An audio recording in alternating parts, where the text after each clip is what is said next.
नमस्कार, मैं हूं अजय। स्वागत है आपका स्वस्थ प्रदेश में। सर्दियों का मौसम शुरू हो गया है और इस मौसम में ठंड होने से बेशक वायरस जैसी बीमारियां न फैले, मच्छर का प्रकोप कम हो जाए, मगर बुजुर्गों और बच्चों को जो तापमान में गिरावट आ रही है उसमें खास ध्यान रखने की जरूरत होती है।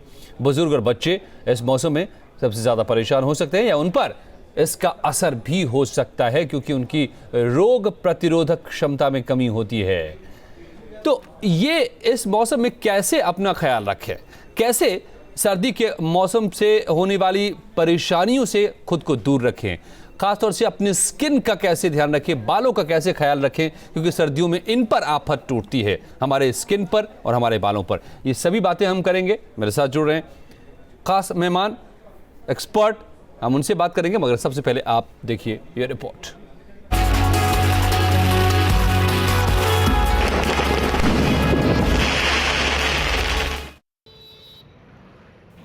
मौसम अपना मिजाज बदल रहा है। सर्दी ने दस्तक दे दी है, लेकिन इसके साथ ही मौसमी बीमारियों ने पैर पसारने शुरू कर दिए हैं। वायरल, निमोनिया, अस्थमा, हार्ट और स्किन डिजीज सर्दी के साथ ही बढ़ने लगते हैं। ऐसे में सर्दी में जरा बच के रहने की जरूरत है। इस मौसम में स्किन ड्राई हो जाती है। ड्राई स्किन से इन्फेक्शन का खतरा बढ़ जाता है। आंखों की पलकों में भी रूखापन आ जाता है। इस मौसम में गर्मियों वाले साबुन का इस्तेमाल न करें, क्योंकि ये साबुन स्किन को ड्राई बना देते हैं। ज़्यादा गर्म पानी से नहाने पर ड्राइनेस आ जाती है और पसीने से स्किन एलर्जी होने का भी खतरा रहता है। बदलते मौसम में खांसी जुकाम भी लोगों को अपनी चपेट में ले लेता है, लेकिन अगर ये 3-4 दिन में ठीक न हो तो फ्लू बन सकता है और जरा सी लापरवाही सेहत के लिए भारी पड़ सकती है। जुकाम में नाक से पानी आना, लगातार छींकें आना, आंखों से पानी आना और गले में खराश के साथ हल्का दर्द होता है। सर्दी में गठिया या जोड़ों का दर्द भी बढ़ जाता है। आर्थराइटिस या गठिया का भी खतरा बढ़ जाता है। ऐसे में हर समय जोड़ों में दर्द वाली जगह पर सूजन रहती है। शरीर के ज्वाइंट्स लॉक हो जाते हैं और सुबह के वक्त जोड़ों में कड़ापन आ जाता है। सर्दी में दिल के मरीजों को खास तौर पर सावधान रहने की जरूरत है। इस मौसम में हार्ट अटैक और स्ट्रोक्स का खतरा रहता है। ऐसे में खून का फ्लो रुक जाता है, मांसपेशियों में ऑक्सीजन की कमी हो जाती है, मांसपेशियों की रफ्तार कम हो जाती है। डायबिटीज और हाई बीपी के मरीजों की परेशानी बढ़ जाती है। इस मौसम में बच्चों का भी खास ख्याल रखने की जरूरत है। सर्दी बढ़ने पर बच्चों को लूज मोशन और बुखार का खतरा रहता है। एलर्जी वाले बच्चों में ब्रोंकाइटिस होने की आशंका बढ़ जाती है। सांस की नलियां सिकुड़ जाती हैं, जिसके कारण बच्चों को सांस संबंधी कई समस्याओं का सामना करना पड़ता है। यूँ तो सर्दी सेहत के लिए अच्छी होती है, लेकिन अगर आप अपना ख्याल ठीक से नहीं रखते तो सर्दी का सितम आप पर भारी भी पड़ सकता है। Bureau report, news state, Uttarakhand, Uttar Pradesh. जी हाँ, तो ऐसे मौसम में जब सर्दी की वजह से क्या क्या परेशानियां हो सकती है, आपने ये भी देखा है, और क्या क्या हम इसके उपाय कर सकते हैं, क्या क्या तकलीफें पैदा होती हैं। सबसे पहले जो शुरुआत होती है लोग स्किन ड्राई होने की, इससे कई तरह की समस्याएं तो होती हैं। स्किन में रूखापन तो आता ही है, स्किन में इन्फेक्शन का भी खतरा हो जाता है, क्योंकि छोटे छोटे क्रैक्स बनने लगते हैं स्किन के ऊपर, और उन क्रैक्स के जरिए जो है बैक्टीरिया या वायरस आपके शरीर में आसानी से प्रवेश कर जाता है। तो इसीलिए ज़रूरी है कि ऐसे मौसम में अपने स्किन को मॉइस्चराइज करके आप रखें। आप इसके लिए मॉइस्चराइज़र का इस्तेमाल कर सकते हैं या फिर तेल का इस्तेमाल कर सकते हैं, जो शरीर और बालों को मॉइस्चराइज करके रखता है और आपको रूखेपन की समस्या से बचा कर रखता है। और ज़्यादा गर्म पानी, अक्सर ये होता है कि सर्दी की शुरुआत हुई नहीं और गर्म पानी से नहाने में मज़ा आने लगता है और हम ऐसा करने भी लगते हैं अक्सर, लेकिन ज़्यादा गर्म पानी से नहाने से और ज़्यादा रूखापन आता है, क्योंकि वो हमारे स्किन के ऑयल को निकाल देता है, बाहर कर देता है, जितना गर्म पानी से आप करेंगे, नहाएंगे, और इससे नुकसान ज़्यादा हो जाता है, रूखापन बढ़ जाता है। तो इसलिए ठीक है, आप ठंडे पानी से अगर नहाने में तकलीफ है तो ठंडे पानी से मत नहाइए, लेकिन पानी गर्म भी नहीं हो, शरीर के तापमान पर हो, ताकि ना आपको ठंड लगे ना गर्म लगे, वो सबसे ज़्यादा अच्छा है। ऐसे पानी से आप नहाएं। छोटी छोटी चीज़ों का ध्यान रखेंगे तो बड़े फायदे इससे होंगे।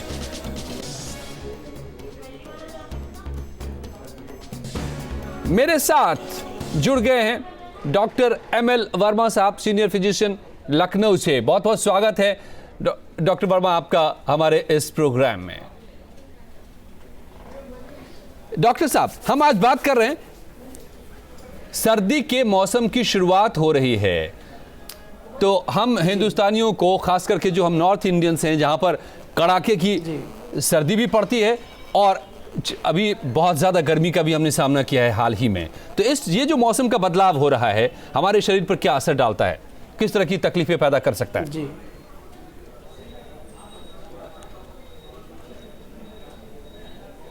नहीं, ठंडक से तो कई बीमारियां होती हैं। कुछ लोगों को कोल्ड एलर्जी होती है, एलर्जिक ब्रोंकाइटिस हो जाती है, एलर्जिक राइनाइटिस हो जाती है। जिनको दमे की शिकायत होती है, वो दमा की तकलीफ़ बढ़ जाती है, दमे का सीवियर अटैक हो जाता है। जो सीओपीडी है, क्या कहते हैं, सीओपीडी, वो भी बढ़ जाता है जी। और ब्लड प्रेशर जो होता है, ठंडक में ब्लड प्रेशर भी बढ़ने लगता है। और जब ब्लड प्रेशर बढ़ता है तो ब्लड प्रेशर के जो कॉम्प्लिकेशन वाली डिसीजेज होती है, जैसे कि ब्रेन हेमरेज है, हार्ट अटैक है, इन सब का इंसिडेंस बढ़ जाता है। तो ये कभी कभी बच्चों को कोल्ड डायरिया भी बहुत होता है।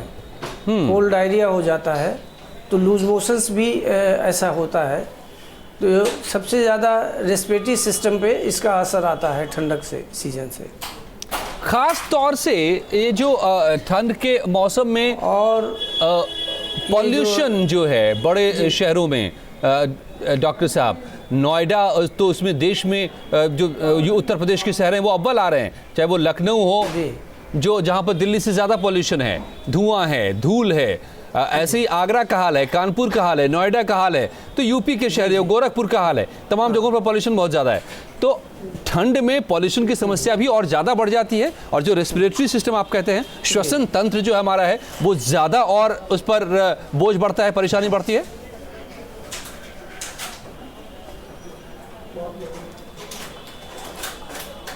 उस पे एलर्जी की वजह से, डस्ट और फ्यूम की वजह से सबसे ज़्यादा प्रॉब्लम ये एलर्जिक राइनाइटिस, एलर्जिक ब्रोंकाइटिस, ये सब हो जाती है। दमे की शिकायत बढ़ जाती है, सांस फूलने की शिकायत बढ़ जाती है।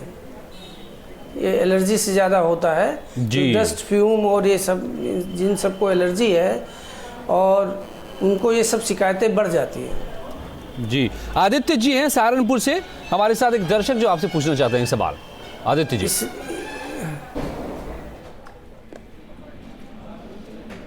आदित्य जी, आप मुझे सुन पा रहे हो तो पूछें, आप क्या जानना चाहते हैं डॉक्टर साहब से? जी बताइए। सर, हमें एलर्जी हो रही है बहुत दिनों से। एलर्जी हो रही है जी? किस तरह की एलर्जी है? उसकी दवा भी खा रही, खत्म नहीं हो रही। किस तरह की एलर्जी है, क्या तकलीफ है? एलर्जी हो रही, दांत से बंद है, सूखी सूखी सी।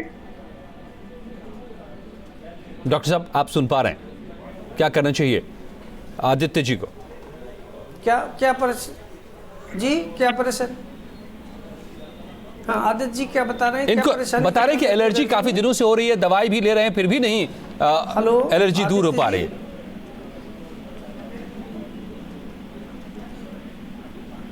नहीं, एलर्जी किस फॉर्म में है ये? नेजल एलर्जी है, ब्रोंकियल मतलब एलर्जिक ब्रोंकाइटिस है, या और बॉडी में एलर्जी है? किस तरह की एलर्जी? यही मैं भी समझना चाह रहा था। आदित्य जी, आप जुड़े हुए क्या हमारे साथ? ये हेलो सर, आपको कहाँ पर एलर्जी है, किस तरह की एलर्जी है, क्या तकलीफ क्या होती है आपको? किस तरह की है आपको? जी सर, एलर्जी अंदर है सर, एलर्जी।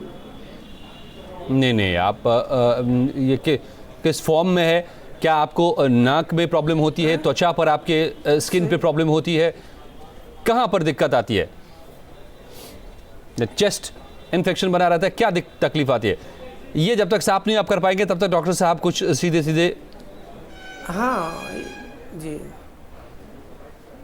आप कुछ बता पाना बड़ा मुश्किल है, ऐसे मुश्किल है। धन्यवाद आपका। गौरव हमारे साथ है, गौरव जी जुड़े हुए दर्शक हमारे ग्रेटर नोएडा से। पूछिए गौरव जी। बहुत मुश्किल। गोपाल बोल रहा हूँ ग्रेटर नोएडा से। गोपाल जी पूछें सवाल। जी, मेरा सवाल ये है, मेरे हाथ फट रहे हैं 5-6 दिन से हाथों में, तो मॉइस्चराइजर लगा रहा हूँ मैं, लेकिन राहत नहीं मिल पा रही। डॉक्टर साहब, ये सबसे ज़्यादा कॉमन प्रॉब्लम हो जाती है सर्दी की शुरुआत के साथ ही, जैसे वेदर ड्राई होने लगता है, हमारे स्किन भी ड्राई होने लगते हैं, मॉइस्चराइजर भी काम नहीं कर रहा है गोपाल जी के लिए, क्या करें फिर ये?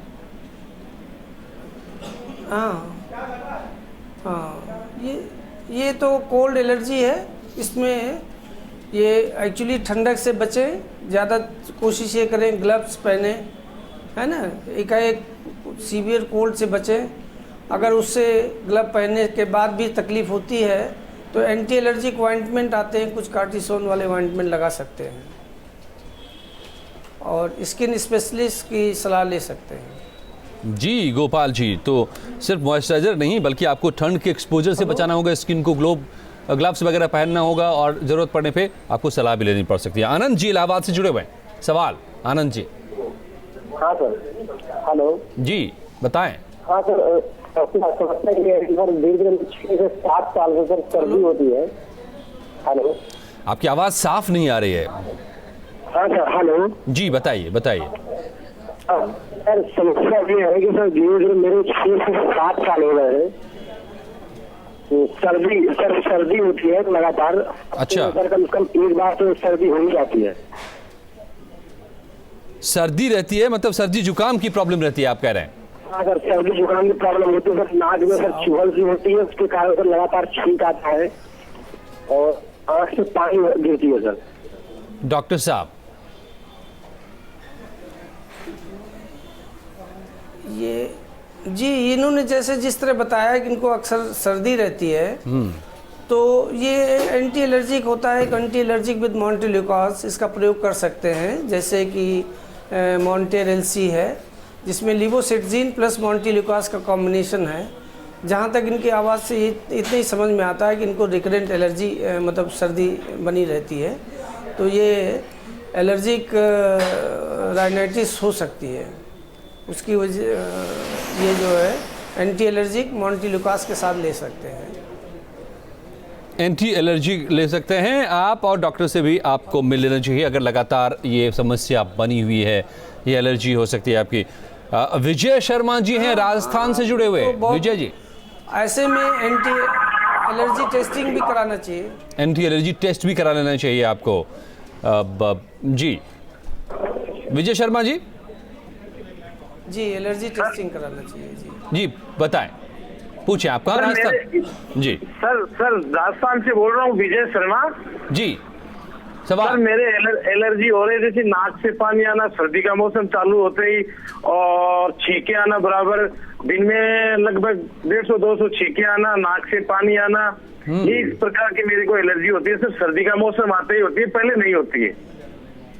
जो डॉक्टर साहब कह रहे हैं लगातार कि एलर्जी की समस्या, डॉक्टर साहब ये क्या है? हाँ, तो ये आपको सीजनल, जी ये सीजनल एलर्जी है, सीजनल एलर्जी है, कोल्ड एलर्जी।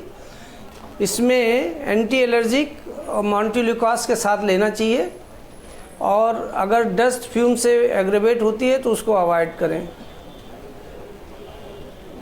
तो धूल से अगर ज़्यादा होती है, राइनाइटिस के लक्षण लगते हैं इनको जी, तो धूल से बच के, और तो एंटी एलर्जिक, इसका मतलब ये धूल से, डस्ट से इनको एलर्जी है ना। और लेकिन ठंड के मौसम ही में ये होता है, एंटी एलर्जिक लेना चाहिए कुछ लोगों को, तो ये सीजन में भी ऐसा होता है। हाँ, तो जी तो इनको सीजनल एलर्जी के चांसेस ज़्यादा हैं जी। इनका भी एक कॉम्बिनेशन वही लिवोसिट्रीजिन और मॉन्टेल्यूकास का कॉम्बिनेशन लें, और लोकल कई दवाएं आती हैं जो नेजल स्प्रे कार्टिसोन से मिलता जुलता, उसको ले तो बहुत अच्छा आराम मिलेगा। ये डॉक्टर साहब इसके बारे में थोड़ा सा आप बता दें, क्योंकि इलाहाबाद से भी यही सवाल आ रहा है और राजस्थान से भी यही सवाल आ रहा है, यानी पूरे उत्तर भारत में ये समस्या पैदा हो रही है इस सर्दी की शुरुआत के साथ ही। ये क्या है समस्या है और इससे कैसे बचे रह सकते हैं? कॉमन प्रॉब्लम है, ये बहुत कॉमन प्रॉब्लम है। जी एक बहुत,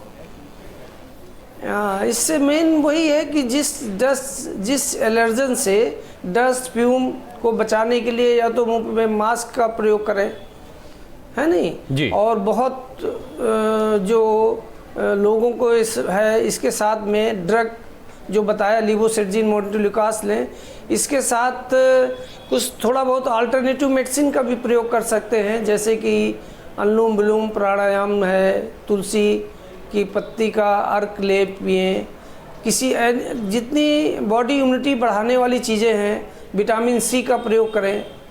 तो ये सब चीज़ें कुछ हद तक ये थोड़ा इम्प्रूवमेंट ला देती हैं इन सब परेशानियों में। और डॉक्टर साहब ये भी कहते हैं हमारे देश में कि काढ़ा पीना चाहिए, तुलसी का काढ़ा, गर्म तासीर वाली चीज़ें खानी चाहिए। क्या इनका भी फायदा होता है?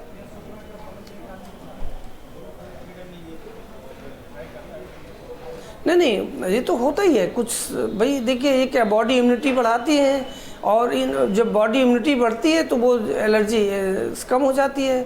किसी किसी की एलर्जी शुरू में ज़्यादा होती है, फिर जैसे बॉडी इम्यूनिटी बेटर हो जाती है वो एलर्जी कम हो जाती है, आगे चल के कम होती है। किसी किसी बच्चे के शुरू में क्या कहते हैं पसली चलती रहती है, आगे चल के वो ठीक हो जाता है, तो इसका मतलब बॉडी इम्यूनिटी बेटर हो जाता है जी, बॉडी इम्यूनिटी बेटर हो जाता है, और उससे जो है उसकी एलर्जी कम हो जाती है। गाजीपुर से सत्येंद्र जी जुड़े हुए हमारे साथ, पूछिए सवाल सत्येंद्र जी।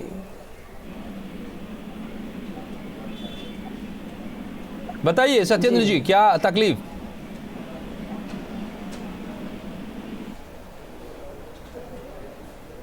लगता है सत्येंद्र जी का फोन डिस्कनेक्ट हो चुका है। डॉक्टर साहब, इस बीच में मैं एक सवाल पूछ लेता हूँ। रेस्पिरेटरी प्रॉब्लम की हम बात कर रहे थे, इसके अलावा क्या ठंड में प्रॉब्लम होती है? कि स्किन की प्रॉब्लम होती है, जोड़ों की तकलीफ बढ़ जाती है, क्या क्या दिक्कतें और बढ़ती है इस मौसम में? और कार्डियक प्रॉब्लम होती है। जी जी, ब्लड प्रेशर जो है अक्सर बढ़ता है कोल्ड में। जब कोल्ड सीजन आता है ठंडा, तो पेरिफेरल बॉडी में पेरिफेरल वासो कॉन्स्ट्रिक्शन होता है जी। पेरिफेरल वासो कॉन्स्ट्रिक्शन से ब्लड प्रेशर बढ़ जाता है। तो इसको कैसे रोकें? पहले ऑलमोस्ट नॉर्मल रहता हो तो उसका ब्लड प्रेशर बढ़ जाता है, और ब्लड प्रेशर कभी कभी इतना बढ़ जाए, मतलब जैसे पेरिफेरल ऐसे है कि खूब अच्छी तरह से कपड़े पहने, डायरेक्ट बॉडी का कोल्ड से कांटेक्ट कम हो, कपड़े ज़्यादा से ज़्यादा पहने रहेंगे तो उससे जो है कोल्ड एक्सपोजर कम होगा, और कोल्ड एक्सपोजर जब कम होगा तो उसका क्या कहते हैं ब्लड प्रेशर कम बढ़ेगा। और कभी कभी ये जैसे रात में लोग सोते हैं, रजाई ओढ़े हैं और रजाई खिसक गई, और उनको टेंडेंसी है ब्लड प्रेशर की, और कोल्ड एक्सपोजर से कभी कभी इतना सीवियर हाई बीपी हो जाता है कि ब्रेन हेमरेज तक हो जाता है। ब्रेन हेमरेज हो जाता है, और उससे फालिस या कोमा। तो यानी कि इससे सबक ये है कि स्किन को सीधे सीधे हवा के संपर्क में नहीं रखें, एक मोटा लेयर स्किन के ऊपर जरूर रखें, खास करके अगर आपको हाई बीपी की शिकायत रहती है या टेंडेंसी रहती है। अनुराग जी इलाहाबाद से इंतजार कर रहे हैं काफी देर से। सवाल अनुराग जी। जी जी, सवाल जी। अनुराग जी। हेलो हेलो अनुराग जी, आप क्या जुड़े हुए हैं? हेलो हेलो, पूछिए, सवाल पूछिए अनुराग जी। आप क्या तकलीफ है, क्या जानना चाहते हैं डॉक्टर साहब से? हाँ सर, आज 1 महीना पहले लगभग हमको डेंगू हो गया था, तो डेंगू का प्लेट। हेलो जी बताएं। हाँ डॉक्टर साहब, अभी एक महीने पहले हमको है डेंगू हो गया था जी। अब लगभग हमको उसमें आराम हो गया। अभी 1 सप्ताह से जुकाम और बुखार हमको आ गया डॉक्टर, और ये ठीक नहीं हो रहा है।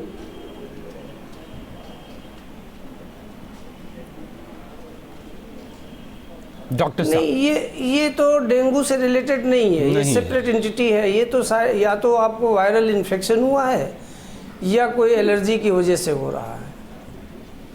ठीक है, इसका एक तो ब्लड सीबीसी करा लें, जिसमें कि ये देखें कि प्लेटलेट काउंट तो नॉर्मल हो गया होगा। उसके साथ इसमें मेनली देखें कि कोई स्नोफीलिया तो नहीं है। अगर स्नोफीलिया है तो उसका इलाज कराएं, और जो ये जुखाम हो गया है उसको एंटी एलर्जिक लें, एंटी एलर्जिक विद मोन्टेल्यूकास्ट लें। अगर कोई फीवर ज़्यादा आ रहा है या इन्फेक्शन हुआ है तो उसके साथ एंटीबायोटिक लेना पड़ेगा।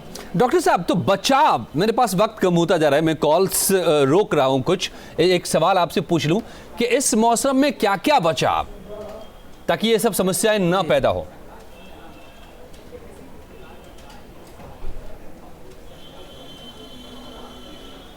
इसमें ज़्यादातर तो जो पहले ही फर्स्ट एंड फॉरमोस्ट बताया कि जिसे एक्सपोजर हो तो बॉडी को अपने को अच्छी से पूरी तरह से कवर करके रखें, जिससे कि डायरेक्ट स्किन का कोल्ड वेव या कोल्ड एक्सपोजर ना हो। खास करके जब इस मौसम की शुरुआत हो रही है तब ज़्यादा इसका ठंडे लोग बहुत गर्म पानी से नहाते हैं, ये भी ठीक नहीं है। जी, हल्का सा गुनगुना पानी प्रयोग कर सकते हैं, वैसे नॉर्मल पानी हो तो नहाने के लिए ज़्यादा अच्छा है। और खाने में कुछ चीज़ें जो होती हैं जिनका कहते हैं कि तासीर ठंडा होता है, उन चीज़ों का प्रयोग अगर कुछ वायरल जैसा है या कोल्ड एलर्जी है तो ना प्रयोग करें। जैसे चिकनाई है, दही है, केला है, संतरा मौसमी है, ये सब उसको बढ़ाते हैं, ठंडक के एक्सपोजर को बढ़ाते हैं। जी जी, तो ये आमतौर पर बच्चा आप जो है बता रहे हैं डॉक्टर साहब कि खान पान से लेकर के कपड़े तक पहनने में आपको क्या क्या ध्यान रखना चाहिए इस मौसम में। सत्येंद्र जी फिर से एक बार कोशिश कर रहे हैं हमसे बात करने की। सत्येंद्र जी गाजीपुर से बताएं, पूछें। हम सत्येंद्र बोल रहे हैं गाजीपुर से जी, हमारी प्रॉब्लम ये है कि जब सुबह होता है तो खांसी और सर्दी दोनों होने लगती है। खांसी बहुत ज्यादा होती है हमें, जी सुबह रहता है और दिन में सही रहता है, दिन में कोई दिक्कत नहीं होती। कितने दिनों से ये तकलीफ है? अच्छा, सुबह होती है। सुबह होती है, जिससे जब जगेंगे तब होती है, या तो शाम को कभी होती है चाहे सुबह होती है, और उसके बाद दिन में ठीक हो जाती है। हाँ, दिन में ठीक हो जाती है। गले में लगता है जी, फंसा हुआ है, वो निकल जाता है कफ जैसा, उसके बाद सही हो जाती है। और सर्दी हमेशा मतलब रहता है हमें। ये तो एलर्जी के ही लक्षण हैं इनको।